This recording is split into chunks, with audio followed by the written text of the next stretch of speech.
Hello friends, ಇವತ್ತು ನಾನು ರುಚಿಕರವಾದ ಆರೋಗ್ಯಕರವಾದ ತರಕಾರಿ ಉಪ್ಪಿಟ್ಟು ಹೇಗೆ ಮಾಡೋದು ಅಂತ ತೋರಿಸ್ಕೊಡ್ತಾ ಇದ್ದೀನಿ.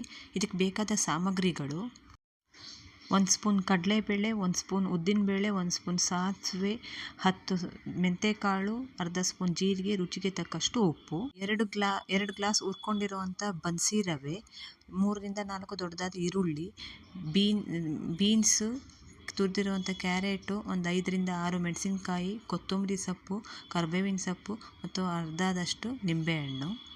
ಇದನ್ನೆಲ್ಲ ಫ್ರೈ ಮಾಡಲು ಕಡಲೆಕಾಯಿ, ಎಣ್ಣೆ ಮತ್ತು ಲಾಸ್ಟಿಗೆ ಒಂದು ಅರ್ಧ ಸ್ಪೂನದಷ್ಟು ಬೆಲ್ಲ ತೊಗೊಂಡಿದ್ದೀನಿ. ಬನ್ನಿ ನೋಡೋಣ ಹೇಗೆ ಮಾಡೋದು ಅಂತ ತಿಳಿಸ್ಕೊಡ್ತೀನಿ. ಒಂದು ಪಾತ್ರೆನ ಸ್ಟವ್ ಮೇಲಿಟ್ಟು ಪಾತ್ರೆ ಕಾದ ಮೇಲೆ ಅದಕ್ಕೆ ಎಣ್ಣೆ ಹಾಕೋಣ. ಎಣ್ಣೆ ಚೆನ್ನಾಗಿ ಕಾದ ಮೇಲೆ ನಾವೇನು ಇಟ್ಕೊಂಡಿದ್ದೀವಿ ಅದು ಕಡಲೆಬೇಳೆ, ಉದ್ದಿನಬೇಳೆ, ಸಾಸಿವೆ, ಸ್ವಲ್ಪ ಜೀರಿಗೆ, ಸ್ವಲ್ಪ ಮೆಂತೆ ಮತ್ತು ಉಪ್ಪು ಹಾಕ್ಬಿಟ್ಟು ಚೆನ್ನಾಗಿ ಕಾಯಿಸೋಣ. ನಾನಿಲ್ಲಿ ಗ್ರೌಂಡ್ನಟ್ ಆಯಿಲು ಮತ್ತು ಕೋಕೋನಟ್ ಆಯಿಲು ಎರಡೂ ತೊಗೊಳೋದ್ರಿಂದ ಆ ಎಣ್ಣೆ ಏನು ನೊರೆ ಬರ್ತಾಯಿದೆ. ಈಗ ನೋಡಿ, ಕಾಳುಗಳೆಲ್ಲ ಬೇಯ್ತಾ ಇದೆ. ಇದು ಚೆನ್ನಾಗಿ ಫ್ರೈ ಆಯಿತು ಅಂದಮೇಲೆ ಇವಾಗ ಇದಕ್ಕೆ ಈರುಳ್ಳಿ ಹಾಕೋಣ.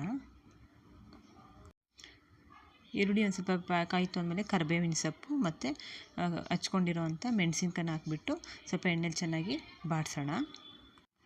ನೋಡಿ, ಈಗ ಚೆನ್ನಾಗಿ ಇದು ಏನು ಫ್ರೈ ಆಗ್ತಾಯಿದೆ. ಈಗ ಇದಕ್ಕೆ ಹೆಚ್ಕೊಂಡಿರೋವಂಥ ಬೀನ್ಸ್ನ ಹಾಕೋಣ.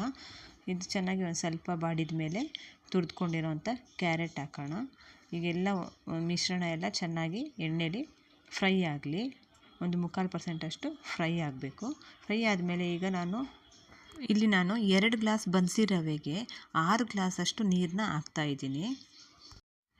ಈ ಥರ 1 ಗ್ಲಾಸ್ ರವೆಗೆ 3 ಗ್ಲಾಸಷ್ಟು ನೀರು ಹಾಕೋದ್ರಿಂದ ಏನು ಉಪ್ಪಿಟ್ಟು ಸಾಫ್ಟಾಗಿ ಬರುತ್ತೆ ಮತ್ತು ತುಂಬ ರುಚಿಕರವಾಗಿ ಇರುತ್ತೆ.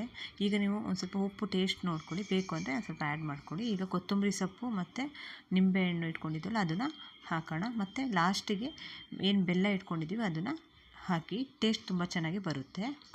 ಈಗ ನೀರು ಚೆನ್ನಾಗಿ ಕುದ್ದ ಮೇಲೆ ಬನ್ಸಿ ರವೆಯನ್ನು ನಿಧಾನಕ್ಕೆ ಹಾಕಿ ಗಂಟುಗಳಾಗಬಾರ್ದು. ಈಗ ಪ್ಲೇಟ್ ಮುಚ್ಚಿ ಸಿಮ್ಮಲ್ಲಿ ಬೇಯಕ್ಕಿಡಿ. ನೋಡಿ, ಈಗ ರುಚಿಕರವಾದ ತರಕಾರಿ ಉಪ್ಪಿಟ್ಟು ರೆಡಿಯಾಗಿದೆ. ನೀವು ಮನೇಲಿ ಇದೊಂದು ಸಲ ಮಾಡಿ, ತುಂಬ ಟೇಸ್ಟಿಯಾಗಿರುತ್ತದೆ ಮತ್ತು ಈಸಿ ಕೂಡ ಮಾಡೋಕ್ಕೆ. ನೋಡಿದ್ರಲ್ಲ ಫ್ರೆಂಡ್, ಆರೋಗ್ಯಕರವಾದ ರುಚಿಕರವಾದ ತರಕಾರಿ ಉಪ್ಪಿಟ್ಟು ಹೇಗೆ ಮಾಡೋದು ಅಂತ ತೋರಿಸ್ಕೊಟ್ಟಿದ್ದೀನಿ. ಧನ್ಯವಾದಗಳು.